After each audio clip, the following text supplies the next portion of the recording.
we should be providing that technology. Otherwise, China's going to become competitive and start to take that market share. Is that still where you would land on that debate? China will not accept to be cut off from technology. Right. If you're 1.4 billion people, you want to advance. So this is just a reality. Then I think the West could make the choice to continue to keep China behind by saying, well, we're not going to provide them the latest and greatest product, but, we could provide the third, the fourth, or the fifth generation. Today, the product we ship to China are 8 generations behind our INA tool. We talked about it. So we're quite far behind. The tool we ship to China, we were shipping to our customer in the Western world in 2013, 2014. So it's more than 10 years. And China, of course, is suffering from that. Their technology progress has slowed down. Now the question is, how far do you push that? Do we keep them behind 5, 10, 15 years? Not for me to decide. Or do we frustrate them to the point where they have no choice but to stop depending on Western technology, which for us, it means on the long term, that part of the trade is gone. They develop their own product, which they have done already for many things. And at some point of time, they could even come back to us and sell those products. So I think it's mostly time to find the right balance between, the frustration, the delay, and what could be the consequence of that. And I think that the right question is most probably, how far behind do we want China to be? 前2天啊，那个造光刻机的带头大哥，荷兰的阿斯麦啊，就是他们那个新上任的 CEO 傅凯啊，接受一段采访。嘿，这老小子啊，话说是挺漂亮的，但这个心里头啊，那是虚的跟那啥似的啊。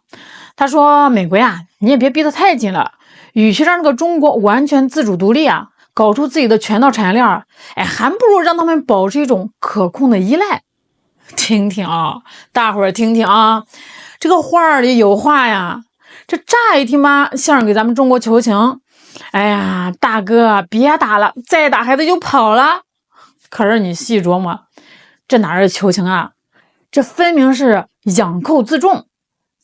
这是怕咱们中国真的把锅给砸了，自己起灶做饭，到时候吧，他那一锅好饭卖给谁去啊？这就好比是你家楼下那个卖早点的，那以前呢，他就一家，油条呢是卖10块钱一根，爱吃不吃啊。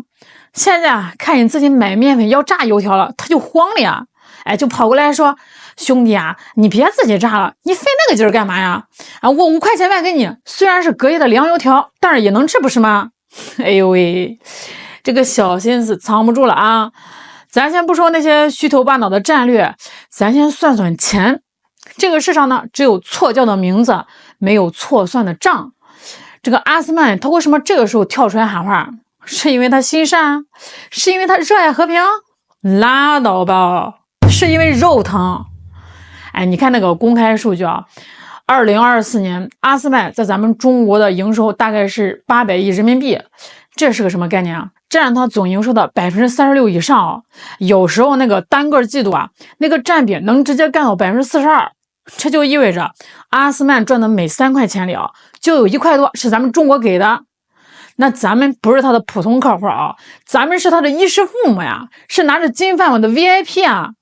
可是现在呢，美国的那个更年期大管家，他非要逼着这个荷兰断供，还要把更多的深紫外光刻机拉进黑名单。阿斯麦内部一算账，好家伙，2025年对华收入可能要直接砍掉400亿，占比呢要掉到20%以下。400亿啊，那是真金白银呀！对于一家上市公司来说，这叫腰斩，这叫大出血。傅凯这个 CEO 的椅子，他能坐得稳吗？所以呀，傅凯慌了。他真正怕的不是这个美国政府的脸色，而是失去中国市场之后的恐怖后果。他在这个采访里吧说过一句大实话：禁令会制造对手。这话阿斯麦的前任 CEO 他也说过，那翻译过来就是你们这么封锁是逼着中国练九阴真经吗？一旦他们练成了，我这个武林盟主还当不当脸啊？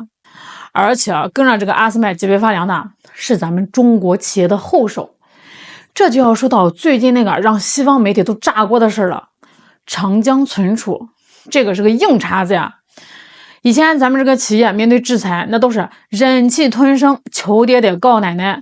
但是这次呢，长江存储直接把这个合同拍在桌子上，你要断供是吧？行，按合同办事，把你那些还没有交付的、交付了没法维护的破烂机器都给我拉走，原价回购，还要赔偿损失。这一开口索赔总额直接指向5000亿人民币。这一招太狠了呀，这一招太解气了呀，这就叫以子之矛攻子之盾。哎，你美国不是讲法治吗？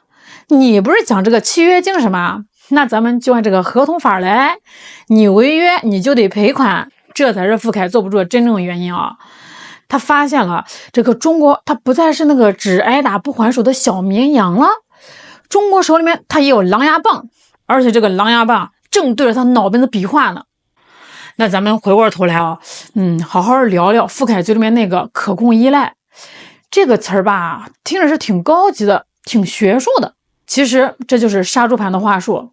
傅凯的逻辑是这样子的如果不卖给中国光刻机，那中国它就会自己死磕呀。一旦这个中国把这个光刻机给刻出来了，那阿斯麦它就多了个竞争对手以后还得打这个价格战，这利润就薄了。所以呢，最好的办法就是不要彻底封死给这个中国留个口子。卖什么呢？就是卖那种落后2-3代的机器，比如说这个现在最先进的 EUV 那个是造2纳米芯片神器，这个是坚决不卖的。普通的 EUV 造5纳米、7纳米的也不卖，就卖给你那个以前的低 UV，就是那种造14纳米、28纳米的老机器，而且吧还得控制你的耗材，控制你的软件升级。这样一来，这个中国就能造出芯片，能满足日常的需求，它就不需要急着拼命搞自研了。但是中国永远比世界先进水平落后个10年8年。你听懂了吗？这叫什么呢？这就叫温水煮青蛙这就叫给你拐杖让你忘记怎么走路。傅凯这个算盘那打的是噼里啪啦响首先他能继续赚中国的钱，维持他的高利润养他的研发团队。其次呢，他能把这个中国永远锁死在低端制造坑里，让你永远当个打工仔，当不成老板。这最后吧，他还能在这个中美之间当个和事佬两头通吃。我宁可这个中国对我有依赖，但是这个依赖呢，是我能控制的。这句话大家伙得刻在脑门上，警醒自己。这是一种极其傲慢的居高临下的殖民者心态。他就是觉得中国就该是那个被控制的角色所有的命门都得捏在他们手里面。他稍微松手呢，你就能喘口气儿；他稍微紧手呢，你就得翻白眼。这跟美国的目标它其实不一样。美国呢是灭霸派，想一个响指就把你给弄死，彻底掐断。阿斯麦呢是吸血鬼派，不想让你死死了我就没血喝了，但是也不能让你强壮，你强壮了我就吸不动了你说这两个哪个更坏我看半斤八两，一个是明抢，一个是暗算。对于咱们来说吧，信了谁的邪，最后都是死路一条。但是阿斯麦这招可控依赖吧，它有个致命的 bug， 就是他低估了中国人的骨气，也看错了历史的规律。你想象一下，这个傅凯呢，坐在他荷兰的办公室里看着世界地图，他可能在想中国人在这个航天、高铁、核电上都突破了，但是在这个半导体这个人类工业皇冠上的明珠上，他们肯定不行，太难了太复杂了他可能觉得光刻机有10万个零部件，来自全球5000个供应商。你说这中国，这怎么可能把这一整条链都凑齐所以呢，他赌中国会接受这个二等公民的待遇。可是傅凯先生你忘了看看历史书吗？当年这个苏联撤走专家，以为中国造不出原子弹，结果呢，蘑菇云升起了。当年这个西方封锁 GPS， 以为中国搞不出导航系统，结果呢，北斗满天星。当年美国禁止中国参与国际空间站，以为中国上不了天，结果呢，天宫空间站现在是独一份儿。咱们中国人的性格就是你越封锁我越来劲儿，我们就是属弹簧的，压力越大反弹力越强。现在咱们的工程师那个心态是完全变了。以前是有进口的就用进口的吧，国产的不好用还老出毛病，省事儿得了。现在呢，大家伙都知道，买呢是买不到了，你买到了也是随时可能会变成废铁。被迫自研的激励机制已经拉满了，从这个中芯国际到华为，从北方华创到中微公司，大家都在玩命啊，自主成了唯一的解。咱不吹牛啊，现在的现实是啥样子的？在成熟制程啊，也就是90纳米、65纳米、40纳米，甚至是到了28纳米这一档，咱们的国产设备已经铺开了。不光是这个光刻机在攻关啊，那个刻蚀机、薄膜沉积啊、清洗设备啊、检测设备啊，这些环节啊，国产化率那是蹭蹭的往上涨。有些环节啊，咱们已经都是全球前几名了。这也是对于阿斯麦的杀伤力啊是渐进式的。就像这个蚂蚁啃大象，一口两口吧看不出来，等过个3、5年你再看，大象腿没了。阿斯麦呢想把这个技术差距啊缩死在3、5代。但是这得有个前提啊，就是假设中国啊，它永远是个笨蛋，永远在原地踏步。可是这可能吗？只要中国突破那个临界点，比如说搞定这个 EUV 光源，搞定了高精度镜头，这个可控依赖的大坝瞬间就会崩塌。到时候啊，阿斯麦就从唯一的供水商变成那个卖水的，而且还是那个卖的死贵、服务态度还差的卖水的。那个时候啊，谁还买你的账呢？这里头吧，还有个特别值得玩味的事啊，就是刚才提到这个长江存储那波操作，这不仅仅是为了钱啊，这是在立规矩。这以前吧，国际商业规则是西方定的，专利啊是他们的大棒，合同呢是他们的护身符，他们是想制裁就制裁，想违约就违约，还得让你赔着笑脸。可是现在不一样了呀。第一，这个合同它不是单向的啊，你阿斯麦要配合美国搞这个政治制裁没问题啊，那是你的选择，但是你得为此买单，你不能一边当这个美国的舔狗，一边还想赚中国的钱，这种好事哪找去啊？以后谁想制裁中国，先摸摸兜里面的钱够不够赔违约金的，这就叫提高制裁的成本。还有这第二啊，专利也是反制工具。以前呢，咱们怕侵权，现在咱们手里面也有大把的核心专利啊。半导体是全球分工最细的产业啊，你中有我，我中有你。阿斯麦的光刻机里就没有用到中国的专利技术啊？未必吧。